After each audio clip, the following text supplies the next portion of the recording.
Olá, gente boa, seja bem-vindo a mais uma aula de filosofia moderna. Desta vez nós vamos começar a explicar algumas teorias filosóficas do conhecimento kantiano, da teoria do conhecimento kantiano do período moderno. Desde já, sejam todos bem-vindos e bem-vinda.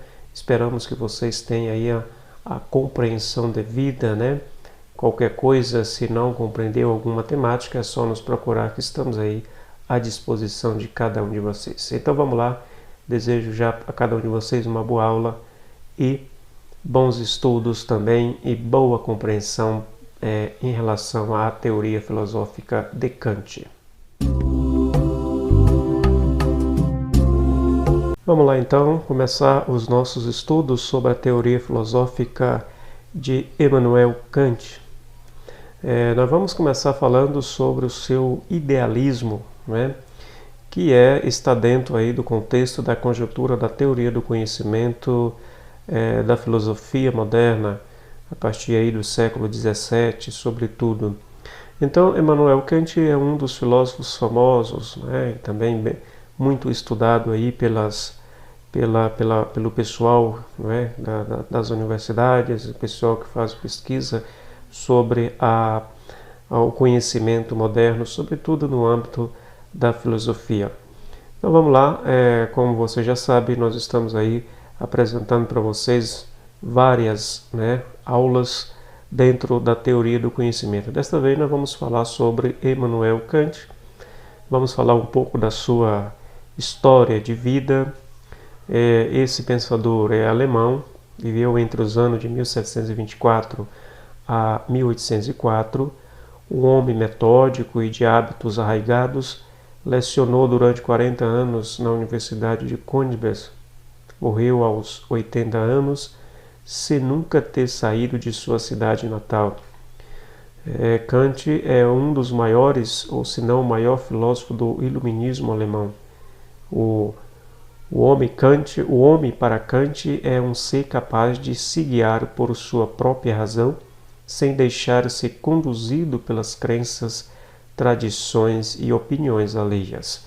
Então, o Immanuel Kant é mais um dos filósofos modernos que vai justamente defender uma ideia de conhecimento, claro, centrada na pessoa do homem, portanto, é um conhecimento antropocêntrico, onde o homem ele é o sujeito que conhece, ele que tem as capacidades racionais para o conhecimento. E também ele é um dos pensadores que vai defender essa separação entre aquele conhecimento construído no período medieval, onde nós temos uma centralidade do conhecimento voltado para Deus, um conhecimento mais de âmbito metafísico, e também ele vai contra algumas ideias de alguns pensadores dogmáticos do seu período e também de períodos anteriores. Portanto, essa é a temática que gira quando se pensa e quando se fala sobre o conhecimento de Kant. Então, vamos lá então. Então, o processo de ilustração, a palavra ilustração quer dizer razão, quer dizer um conhecimento baseado, construído através da razão humana. Então, o processo de ilustração para Kant é a saída do homem de menor idade e a tomada de consciência por ele da autonomia da razão na fundamentação do ser humano. Então, o processo de ilustração, que, como vocês já estudaram, se ainda não estudaram história, ele se dá no período chamado de Iluminismo, o período das luzes, o período racional, o auge da razão humana no período moderno.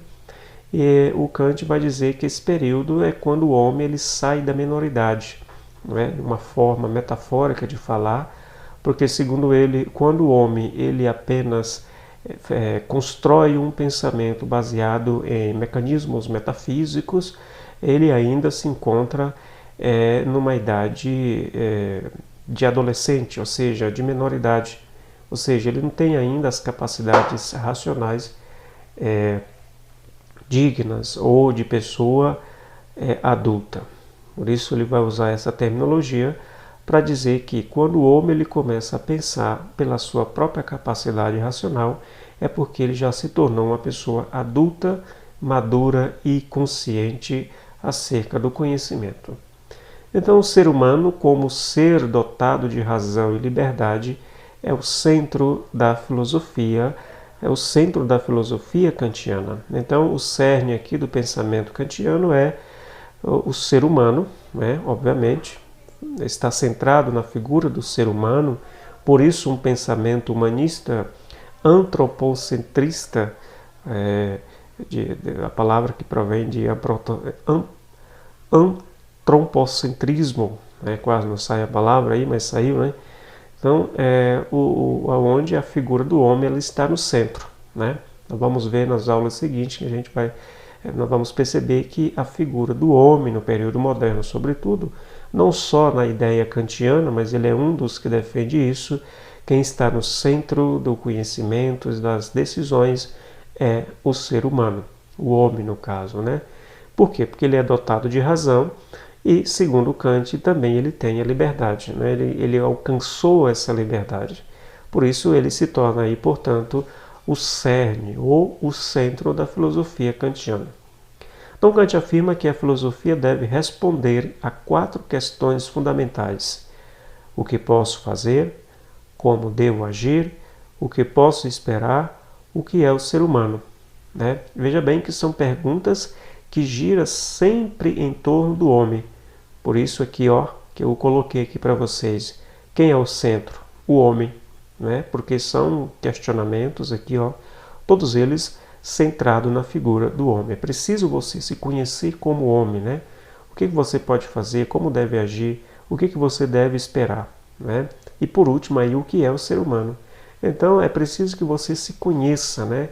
É preciso que você tenha uma fundamentação própria de si mesmo, não é, para você tomar a consciência de que quem toma as decisões é você mesmo e não outro, né? E não outro ser metafísico, não é, como é de fato essa grande disputa epistemológica, né? A palavra epistemológica aqui tem a ver com conhecimento que é defendido, não é, que é especulado, abstraído no período moderno, certo? Então, tentando responder a essas questões, ele desenvolveu um exame crítico da razão a fim de investigar as condições nas quais se dá o conhecimento, né? Então, veja bem, a grande preocupação aqui de Kant, também nesse período moderno, como pensador, de fato, se voltar para a questão do conhecimento, né?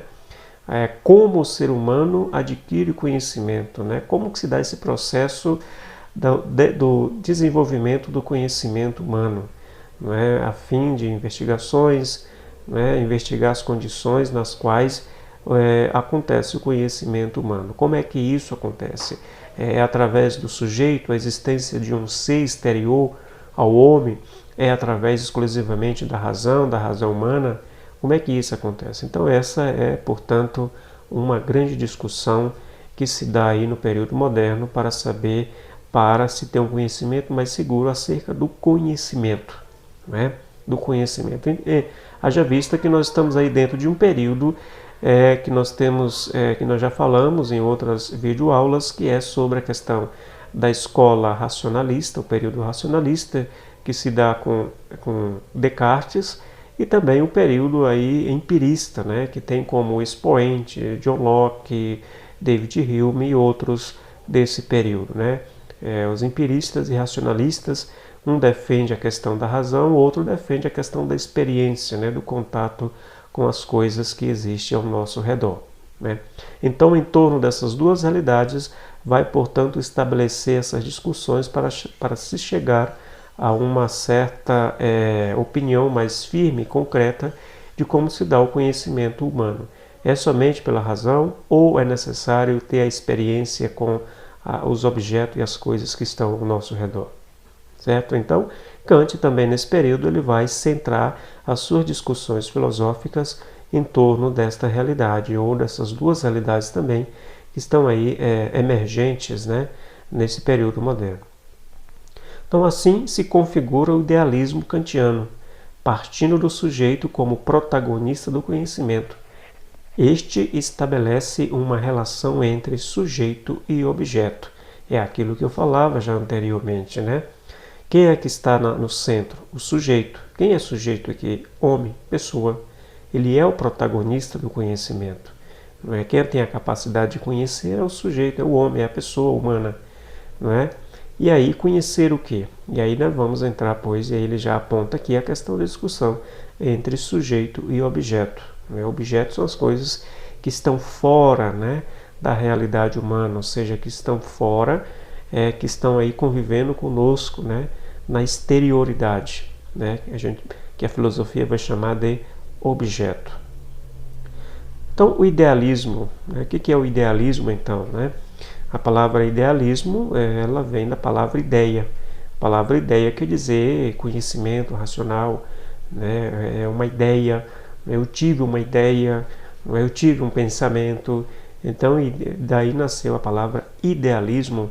Isso é muito próprio aí, portanto, do período moderno. Então, o idealismo é uma corrente filosófica, né? No período moderno ela ganha essa configuração como sendo uma corrente, um grupo de pessoas de pensamento filosófico que emergiu apenas com o advento da modernidade. É aquilo que eu falava. Então, a expressão idealismo e depois esta como sendo uma corrente de pensamento. Corrente de pensamento quer dizer um grupo de pessoas que pensa igual, né, que defende esse idealismo. Ele vai acontecer, portanto, no período moderno, né? O período moderno da história, que basicamente aí vai começar do século XVII, não é, o século XIX, propriamente dito, né? Então, uma vez que a posição central da subjetividade é fundamental. O que é subjetividade? Subjetividade é razão, é conhecimento racional, é aquilo que você pensa através da sua capacidade racional. Né? Quando você pensa alguma coisa, quando você imagina alguma coisa, quando você arquiteta, quando você planeja alguma coisa, tudo isso se dá pelo o campo da subjetividade. Né? Ou seja, você pensa alguma coisa, por exemplo, você levanta de manhã, senta aí na sua cama e começa a planejar o seu dia com você mesmo. Hoje eu vou fazer isso, hoje eu vou estudar a tarefa tal, hoje eu vou fazer o trabalho de professor X, depois eu vou escutar, eu vou participar da videoaula, né? Vou participar da live do professor X e tal. Então você está planejando o seu dia. Isso se dá no campo da subjetividade, que é o campo do seu pensamento, da sua razão. Então, tendo suas origens a partir da revolução filosófica iniciada por Descartes, como eu falei anteriormente, Descartes que é o pai do racionalismo moderno, e ele inicia essa problemática aí do período moderno sobre a questão de como o ser humano conhece, como nós alcançamos o conhecimento, não é? E se dá através do seu cogito. O que é o cogito? Sabe aquela expressão de Descartes? Penso, logo sou. Né? Penso, logo existo. Esse é o chamado cogito. Penso, logo existo. Ou seja, de uma forma interpretativa, Descartes diz para nós que o ser humano ele só existe porque ele pensa. Se ele não pensar, ele não tem a sua existência. É nos pensadores alemães que o idealismo está, em geral, associado. E aí nós vamos ver, por exemplo, aí o Immanuel Kant, vamos ver o Hegel, né? O Hegel também está aí no conjunto dos filósofos, dos pensadores idealistas. Então, a filosofia idealista, o postulado básico é eu sou eu, né? Como eu havia falado, baseado naquilo que já falava Descartes no seu cogito. Penso, logo sou. Eu sou eu. Eu existo, né? Então, gente, presta atenção numa coisa. Quando você estuda qualquer conhecimento moderno, seja ele na história, seja ele na geografia, seja ele, sei lá, na literatura, enfim, qualquer tipo de conhecimento que você aí tenha contato e que está dentro do período moderno, não esqueça essa chave de leitura. O conhecimento moderno sempre está centrado na figura do ser humano, do sujeito. Não é? portanto é um conhecimento antropocêntrico, né, onde tem sempre a figura do homem no centro, né? Não esqueça isso. Isso é importante para nós, sobretudo para nós que estamos aí formando conhecimento, né? Então nasce a velha oposição entre o sujeito, que é aquele que pensa, e o objeto, que é o pensado. O sujeito, ele pensa, ele conhece, ele pensa e pelo pensar ele conhece. E o objeto é aquilo que é conhecido pelo sujeito, né? Aquilo que se deixa conhecer, né? Claro que nós vamos ver em Immanuel Kant que ele vai dizer que o objeto, que a coisa que nós conhecemos, a gente não conhece ela tal como ela é de fato, né? Ou seja, nós não temos a capacidade real de um alcance enorme para conhecer o objeto tal como ele é. Existem algumas coisas que não são conhecidas do objeto, que ainda não é alcançado pelo sujeito que conhece, né? Isso aqui é uma teoria para a gente se aprofundar em outro momento, não agora. Então, o idealismo transcendental, a doutrina kantiana, segundo a qual os fenômenos da realidade objetiva, por serem incapazes de se mostrar aos homens exatamente tais como são, né? Então, o idealismo transcendental está baseado nisso, né? A doutrina kantiana está baseada nisso, segundo a qual os fenômenos da realidade objetiva, eles são incapazes de se mostrar aos homens tal como eles são. Então, o que nós conhecemos da realidade, em alguma medida, segundo o idealismo, é aquilo que o sujeito pode nos mostrar, né? Seja o fenômeno. A gente conhece apenas o fenômeno da realidade, mas a realidade em si nós não temos ainda a autoridade para conhecer tal como é, né? Aqui é interessante porque parece um pouco de metafísica, né? Ou seja, mesmo o Kant já rompendo com isso, mas mesmo assim ele dá uma deixa para esta questão, né? Mas a questão do fenômeno, existe uma corrente filosófica moderna que vai tratar exclusivamente disso, né? E vai receber o nome de fenomenologia, né? Esse aqui é para quem estuda especificamente filosofia e outros conhecimentos relacionados a isso, né? Então, não aparece como coisas em si, mas como representações subjetivas construídas pelas faculdades humanas de cognição. Ou seja, o objeto apresentado para nós, ele se apresenta e nós conhecemos isso através das nossas capacidades, não é, humanas de conhecimento, né? Ou seja, o objeto ele aparece para nós conforme as nossas capacidades que temos de conhecimento, né? Ou seja, se nós temos um conhecimento limitado, é claro que nós vamos ter um conhecimento limitado da realidade, né? Das coisas que está aparecendo para nós. Por exemplo, política. Política. Política é um objeto de conhecimento, sim, não é? Mas ela vai se apresentar para nós de acordo com o que eu tenho, né, a capacidade de conhecer sobre política, né? Se eu não tenho o conhecimento necessário, claro que a política vai, de fato, se apresentar para mim de acordo com o interesse que eu desperto pela mesma, ok? Então é mais ou menos isso. Não só a política, mas eu poderia citar outros objetos, política, futebol, filmes, sei lá, enfim, poderia estar citando para vocês inúmeras situações aqui tidas como objetos, como coisas, como fenômenos, não é? E que a gente só pode conhecer tal qual o grau de capacidades racionais que nós temos. Muito bem, tá aí, chegamos ao final, não é? E dessa nossa primeira aula sobre a teoria do conhecimento kantiano. Nós ficamos aí centralizados no tema do idealismo, ou seja, das ideias apresentadas por Kant. Na próxima aula vamos dar continuidade com a temática da teoria do conhecimento kantiano. Tá aí, muito bem, nós acabamos de ouvir, de assistir, não é, a nossa primeira aula sobre a teoria do conhecimento kantiano. Não é? Logo, logo nós teremos uma outra videoaula falando da teoria, né, explicando sobre os conceitos da teoria do conhecimento kantiano moderno. Não é? Como vocês bem perceberam, a teoria do conhecimento kantiano, assim como a teoria de outros pensadores modernos, gira em torno da figura do homem, né, e do objeto. Né? O homem na sua forma de conhecimento, nas suas capacidades de conhecimento. Né? Nas próximas aulas nós vamos dar continuidade nessa temática, aprofundando um pouco mais sobre essa realidade da teoria do conhecimento kantiano. Grande abraço e até a próxima.